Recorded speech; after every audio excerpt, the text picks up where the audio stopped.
any country can print money. And unfortunately, when you do that, the result is a disaster. The government is trying its best to hide it from us. So that's one of the reasons you don't see it, is because the government lies. That's not solving the problem. That's making the problem worse. The problem that politicians are trying to solve is how do they get reelected? That's the only problem that matters to them. And you don't get reelected by taking stuff away from people. All countries around the world are printing too much money, but they're not really doing what America is doing. If the government is giving you a lot of money, well, you're going to vote for the politicians who are making those gifts possible, and you'll vote against any politicians that threaten to take those gifts away. And I think a dollar crash is coming our way very soon. A lot of this money that people have saved was sent to them by the government. The government just handed out this money. And yes, a lot of people haven't been able to spend it yet because they haven't got out of the house. And so they have bought a lot of goods. That's why our trade deficits in merchandise are at all-time record highs. So unemployed Americans have been able to shop on Amazon and buy, products made in China, but there's still a lot of other money that they haven't spent yet that was provided to them by the government. And also, we don't know to what extent only on Be Positive. Americans not paying their rent, not paying their mortgages because of these moratoriums, and instead they're just holding on to the cash. So if you're told by your landlord, we can't evict you if you don't pay your rent, well, why pay it? I mean, I can live here for free. And so people could be accumulating this cash because they're not paying some of their bills. But yes, eventually, all of this hoarded cash is going to be spent. And if we're not producing more goods and services for the money to be spent on, then all it could do is bid up the prices on the goods and services that already exist. Right now, for every $3.50 the government spends, they only have $1 in revenue. So where is that money coming from? And I mean, we're not getting it for free. So 70% of government spending is being borrowed. But who is the government borrowing from? Well, a large portion of it is the Federal Reserve. And when the government borrows from the Fed prints the money to loan to the U.S. government. And so that is the inflation. Money supply is exploding. That's why you're seeing all these strong numbers for consumer spending, because consumers are simply spending the money that they're getting from the government. In fact, a lot of people are getting more money from the government now, unemployed, than they used to get from their employers when they had jobs. But there's a big difference. When you are working and being compensated for your productivity, that's not necessarily inflation, because you're adding goods and services to the economy that other people can buy. But if you're just sitting at home and collecting a government check, you're not adding any goods and services into the economy, but you're getting money to take goods and services out of the economy. But what that means is that prices go up, because that's all that's going to happen. In the short run, though, we're seeing a huge influx of imports because we're importing the things that we're not producing. And that's why you're seeing the container ships, queued up, with these record long lines. We're seeing trade deficits larger than any trade deficits we've ever seen, particularly in merchandise, manufactured stuff, unprecedented records. And this is a result of all this money printing. But none of it is economic growth. Don't confuse what's happening with a growing economy. There's no economic growth at all. We're spending printed money as the real economy contracts. That is not a healthy economy. A healthy economy is when you don't need to run. Only on Be Positive. The government is collecting taxes from businesses and individuals who are making more money, and the government doesn't have to spend as much money to try to support the economy because it doesn't need the help.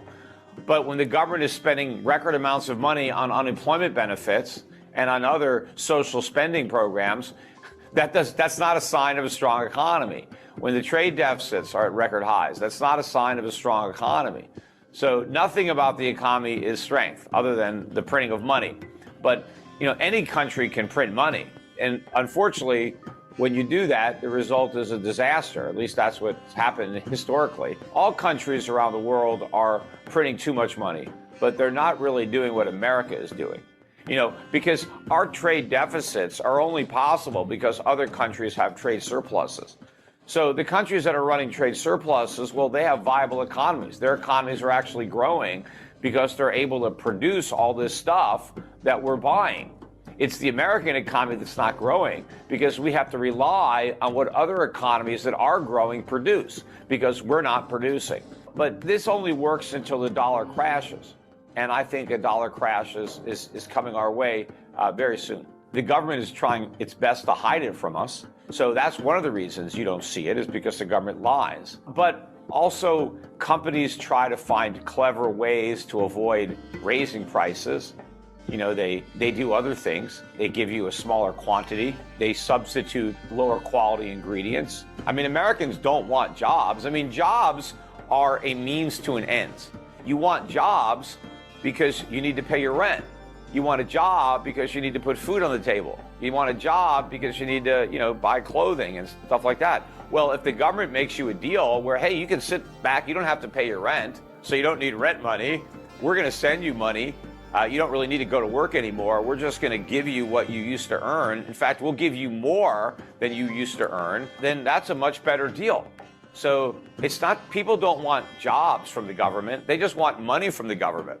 And the government is giving it to them. And what are the politicians getting? Well, they're getting votes, right? If the government is giving you a lot of money, well, you're going to vote for the politicians who are making those gifts possible. And you'll vote against any politicians that threaten to take those gifts away. There are obviously solutions for that the government can do, but they're not going to do them because the problem that politicians are only on Be Positive get reelected. That's the only problem that matters to them. And you don't get reelected by taking stuff away from people. You get reelected by giving them more free stuff. So there are no political solutions that work for the politicians. So they're not going to happen. Right? And so we're going to have an economic disaster. But yeah, there are things that individuals can do to mitigate the damage to themselves, right? We can't alter the course of the crash for everybody else, but we can at least mitigate the damage personally to our own net worths, our own portfolios, by understanding what everything is going to look like at the other side of this and owning the right assets. You don't want to own a lot of paper. You don't want dollars. You don't want dollar-denominated bonds. You don't want a bunch of cash value in an insurance policy or an annuity. So you got to get out of those claims to paper.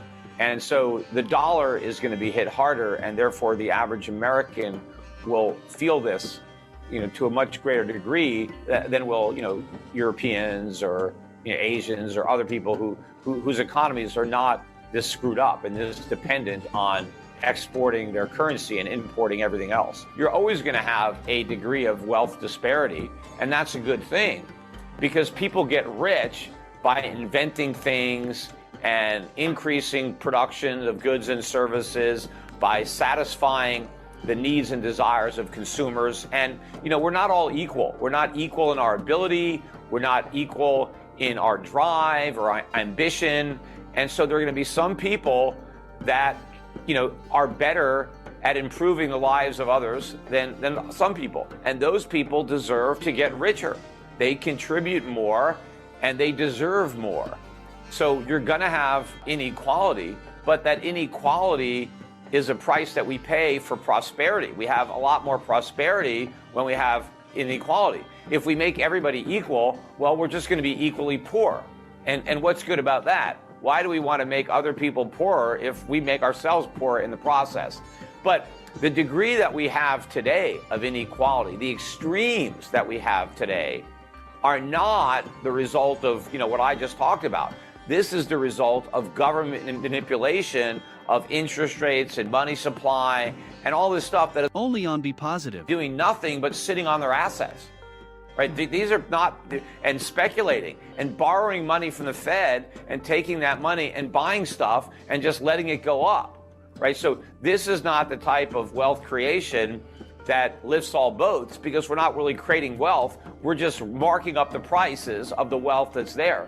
So this is going to end badly. But my thinking is that capitalism is going to get another black eye as a result of this, right? Capitalism is not going to look as pretty in the eyes of the average American voter because they don't understand that it's government, not the free market, that is responsible for all these problems. I don't know if I could describe it if it hasn't happened yet. I mean, we can look at other countries and how they've dealt with these problems, but we're in a situation where we have so much debt. Well, if you have this huge amount of debt and the only reason there's not a crisis is because interest rates are low, what happens if they're not low? What happens if interest rates are high? And I think that's the box the Federal Reserve is in, because the Federal Reserve knows the only thing between the U.S. government and default or insolvency is artificially low interest rates. So if the Federal Reserve knows if it raises interest rates, it bankrupts the government, how is the Federal Reserve going to fight inflation? Because if this pickup in inflation is not transitory, and obviously the longer the Fed waits to acknowledge it's not transitory, the bigger the inflation problem becomes. Well, I don't think it's going to mean the end of the dollar. I think it may mean the end of the dollar as we know it, as the world's reserve currency. And so a world in which the dollar is no longer the reserve currency is going to be a world in which the dollar buys a lot less. The purchasing power of the dollar, the exchange rate of the dollar relative to other currencies is going to depreciate substantially, especially when you consider how many dollars the Federal Reserve is going to be printing in order to enable all of this government spending. And remember, the only way the U.S. government can service the debt that it has is if the Federal Reserve provides the money, because they're never going to get it from the taxpayers directly through taxes. They're going to get it indirectly through inflation. So this is massive money printing and monetary debasement.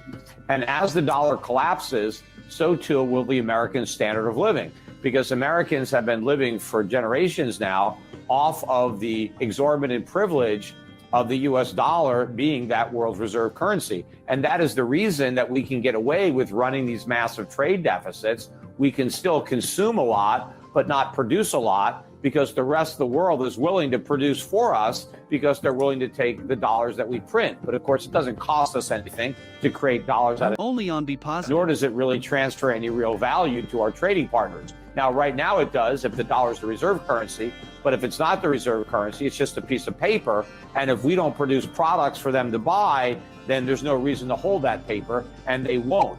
And so the prices are going to collapse of the dollar. But what that means is that all of the goods that we've been importing are going to be so expensive that very few Americans will be able to afford to buy them.